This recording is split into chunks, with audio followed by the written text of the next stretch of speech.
Wako shwari? Tumeambiwa leo hip hop zaidi. Tunaruhusiwa kuchana kidogo? Mbona malegend wamekuja hapa hawaja. Lugha ya hip hop bwana ni lazima uonyeshe kidogo, au sio? Bwana, mimi kwa majina naitwa Kefa Mahenge. Mimi ni afisa, niko section ya muziki pale Basata. Sisi jukumu letu ni kuhakikisha tunakuza na kuendeleza tasnia ya muziki nchini Tanzania.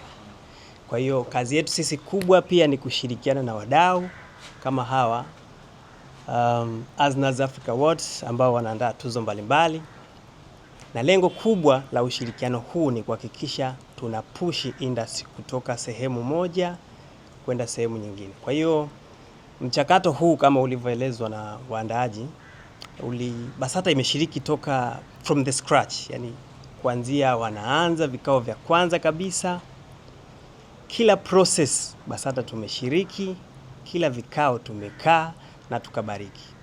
Bosi wangu hapa ameeleza kwamba mara ya kwanza ilikuwa inasemekana kwamba as an individual huwezi ukaandaa tuzo hivi na hivi hivi na hivi, lakini amesema baada ya kufika Basata akakuta mambo yako vice versa. Of course vipindi vinabadilika, ninyi wenyewe mmeona kwa sasa hivi Basata ilikuwa inasemekana ni ya wazee, lakini majenzi sasa ndo tumetake over na tuna lead the industry. Kwa hiyo sisi chocho tupo, ukipiga simu saa 6 usiku, saa 7 sisi tupo na tunafanya kazi.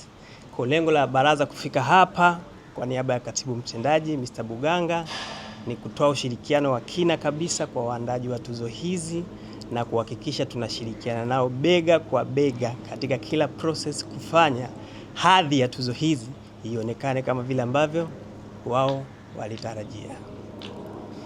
Kwa hayo machache mimi naomba nishukuru na naomba nikaribishe maswali, lakini naomba maswali kidogo yaendane na mlengo wa hichi tunachokijadili. Mengine